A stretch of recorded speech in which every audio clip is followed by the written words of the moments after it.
Sziasztok! Ezzel fogunk ma játszani, és először ezt próbáljuk építeni. Először nagyon folyékony lesz, de azt kell csinálni, hogy bevizezitek a kezeteket, és addig lesz jó, ameddig még rajta van a víz, de egy napot vártok, és rögtön jó lesz. Vele lehet ezt csinálni, így, de ami nekem legjobban tetszik, mint majdnem, az ez. Így kell packolni, de amúgy azt is lehet csinálni, hogy így összerakod a kezedbe, elengeded, és így szépen tök jó, de vele még lehet ilyen hólyagot is csinálni, nem tudom, hogy mondják, például azt valahogy így. Csak nekem most nem sikerült, és valahogy így, ja. Lehet, hogy mégsem tudok csinálni, ez a slime ennyi lett volna, rögtön mutatom a másik. Itt is van ez így, ezek a képességei, lehet vele ugye azokat csinálni. Jó, így ki is szedtem, ez ilyen feketés.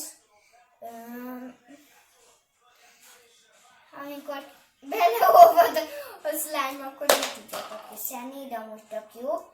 Vele lehet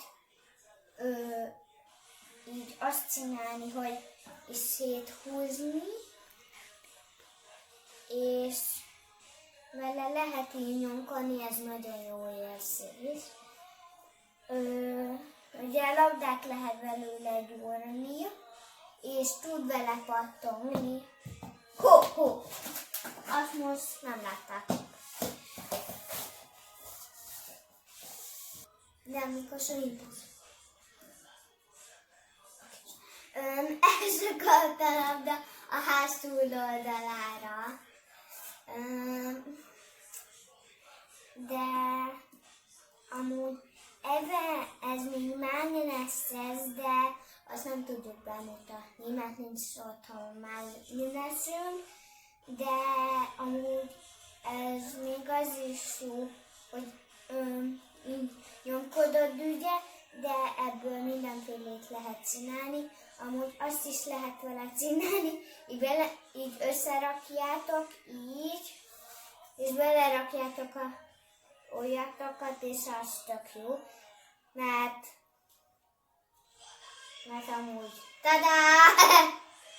Mit kérdél fejle?